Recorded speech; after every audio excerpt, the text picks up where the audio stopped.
झारखंड के पुराने विधानसभा भवन के परिसर में मैं हूँ और यहाँ जयराम महतो धरने पर हैं और दिन भर के लिए उनका निर्जला उपवास कहिए आप उसको, अनशन तो मैं नहीं कहूँगा, लेकिन वो सांकेतिक समर्थन है छात्र आंदोलन को। कल से यहाँ से कूच करेंगे छात्र जो नया परिसर है विधानसभा का वहाँ तक के लिए, यानी कि विधानसभा की घेराबंदी होनी है 10 अगस्त को और राज्य के तमाम हिस्सों से छात्रों का आना जारी है।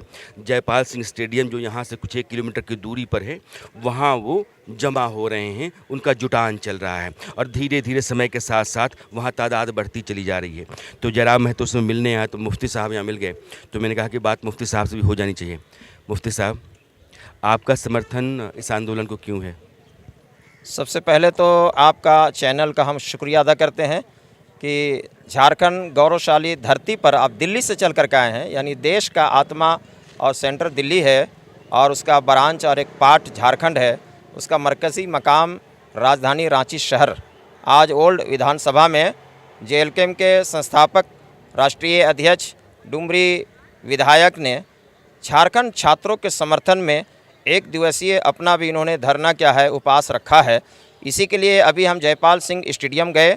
ऑल इंडिया मुस्लिम मजलिस उलमा का केंद्रीय अध्यक्ष के नाते मेरी जिम्मेदारी है कि झारखंड जिस मकसद के लिए अलग किया गया था, जल जंगल ज़मीन का बचाव और इसका विकास हो और झारखंड में रहने वाले तमाम समाज के लोगों का विकास हो, लेकिन झारखंड में जो रीढ़ की हड्डी कहा जाता है वह एजुकेशन है और राज्य का देश का रीढ़ की हड्डी युवा होता है।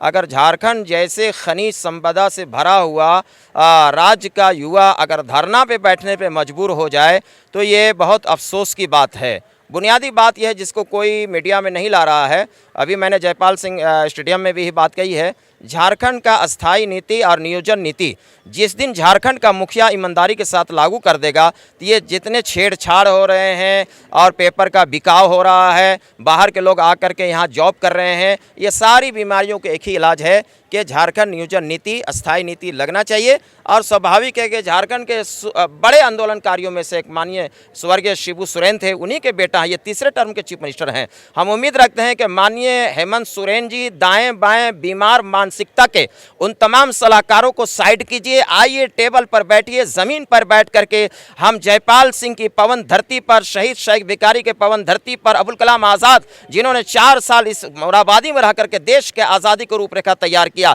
आइए हम जोल्हा कोला भाई का नारा दिया था जयपाल सिंह क्या है जो इस राज्य के बड़े नेता गुजरे हैं, उन्हीं ने डिमांड किया था झारखंड का, जिस झारखंड को माननीय शिबू सोरेन और तमाम नेताओं ने मिलकर के अलग किया।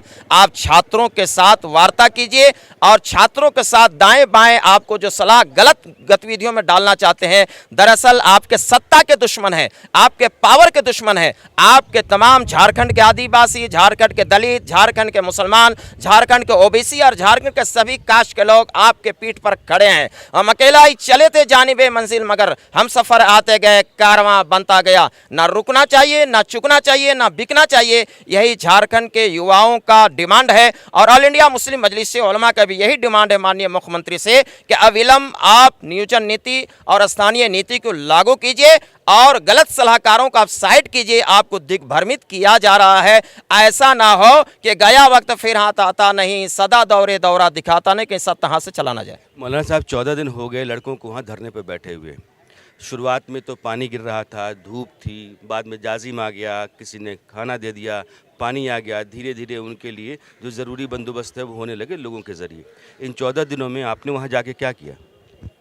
14 दिनों में आज मैं पहली बार गया। मैं झारखंड के गवर्नमेंट का इंतज़ार कर रहा था। इससे पहले 4 दिन पहले मुख्तलिफ लोगों के साथ हम लोगों ने फरायलाल चौक में एक मीटिंग किया। वहाँ के हमने SI और उस तमाम लीडरों, छात्र के नेताओं को हम लोगों ने बुलाया था, उनसे हम लोगों ने मशवरा किया। ज़ुबानी जमा खर्च है ना? नहीं, कि जब मामला बढ़ गया, आंदोलन ऊपर आ गया, अब वो घेराव होने जा रहा है, तो मुफ्ती साहब आ गए। नहीं, मुफ्ती साहब इसके लिए नहीं आए। मुफ्ती साहब को ना रात चाहिए ना पाठ चाहिए। मुफ्ती साहब केवल इसलिए आए हैं कि हर धर्मगुरु के हृदय में मानवता के आधार पर एक दूसरे को विकास के गंगा के रूप में देखना चाहते हैं। छात्र भूख और प्यासे बैठे हुए हैं। आज मैं जब गया तो गर्मी भी बहुत ज़्यादा है, कीचड़ भी बहुत ज़्यादा है। हम यही तो देख रहे थे, वेट एंड वॉच कर रहे थे कि सरकार का मानसिकता क्या है। तो हमें ये लगा कि सरकार ने ये कहा है कि बच्चों ने अभी 10 सूत्री डिमांड दिया है, इस पर हम विचार करेंगे। क्या सियासत की फितरत जो है ना हिंदुस्तान की, वो यही है, वेट एंड वॉच। जब आम पक जाए तो फिर आप जाइए नीचे झूली लगाइए, आम गिर जाए आप खा लीजिए। तो ये सियासतदान जितने हैं, इनकी जो पूरी फितरत है उसने हिंदुस्तान के समाज को, नौजवान जो सड़कों पर आकर के आज खड़े हैं 14 दिनों से, वो एक अजीब सी ज़िंदगी जी रहे हैं। उस ज़िंदगी को मैं बहुत करीब से देख रहा हूँ। वो मवेशियों की ज़िंदगी है, कीड़े मकोड़ों की ज़िंदगी है, और वैसी ज़िंदगी के बावजूद वो खड़े हैं, तने हैं, लड़ने को तैयार हैं।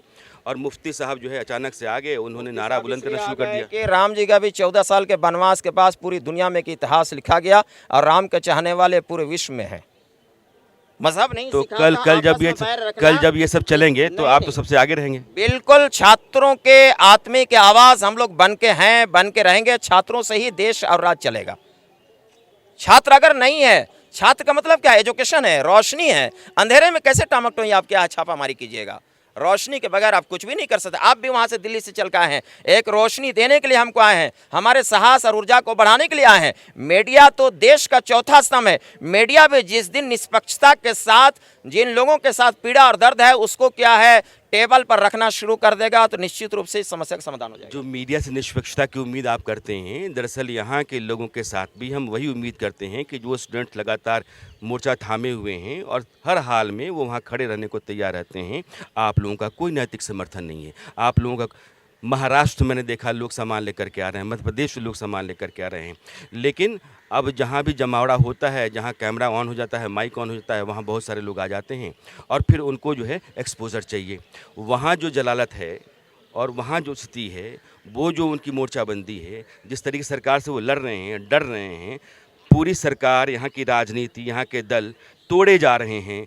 वहाँ एक से बात करो, दूसरे से बात करो, तीसरे से बात करो, जिनसे बात करनी है उनसे बात नहीं करेंगे, उनके भीतर डर पैदा हो गया है। और ये सारी आवाज़ें आप लोग नहीं उठाएंगे। आप लोग यहाँ चुपचाप खड़े रहेंगे। जब वहाँ लामबंदी यहाँ शुरू हो जाएगी, यहाँ से मोर्चा चलेगा, तो आप लोग भी आगे आ जाएंगे कि हाँ हम भी तो हैं इसमें। 4 दिन पहले धरना पे जितने बैठे हुए हैं युवा, उनके लीडरों के साथ हमारा फिरायलाल चौक में झारखंड के मुख्तलिफ पॉलिटिकल पार्टी और सोशल सामाजिक लोगों के साथ वार्ता हुआ। पहले हमने छात्रों से समझने की कोशिश किया कि आपका चाहत क्या है, आपका डिमांड क्या है। डॉक्टर भी जब दवा लिखता है तो उससे पहले क्या है, उसका इलाज करने से पहले उसको टेस्ट करता है, मुख्तलिफ तरह की जांच करता है। जब छात्रों को हमने पढ़ा, छात्रों से सवाल और जवाब हुआ, छात्रों के सभी लोग, हम लोग 1.5 घंटा एक एक छात्रों से बातों को सुने।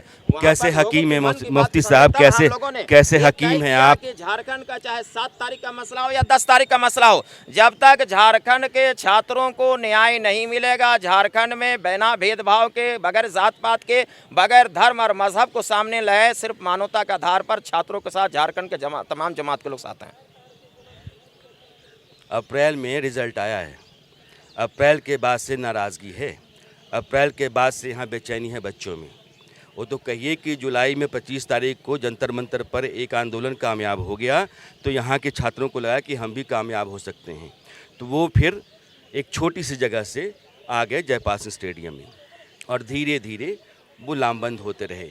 अगर उनके ऊपर मुसीबत नहीं टूटी होती, अगर वो एक बहुत बड़े षड्यंत्र का शिकार नहीं होते, यहाँ की व्यवस्था जो अपाहिज है, लूली है, लंगड़ी है, बहरी है, उसके मारे नहीं होते, तो वो 14 दिनों से बारिश में, धूप में बैठ करके, घर परिवार छोड़ करके बैठे नहीं होते।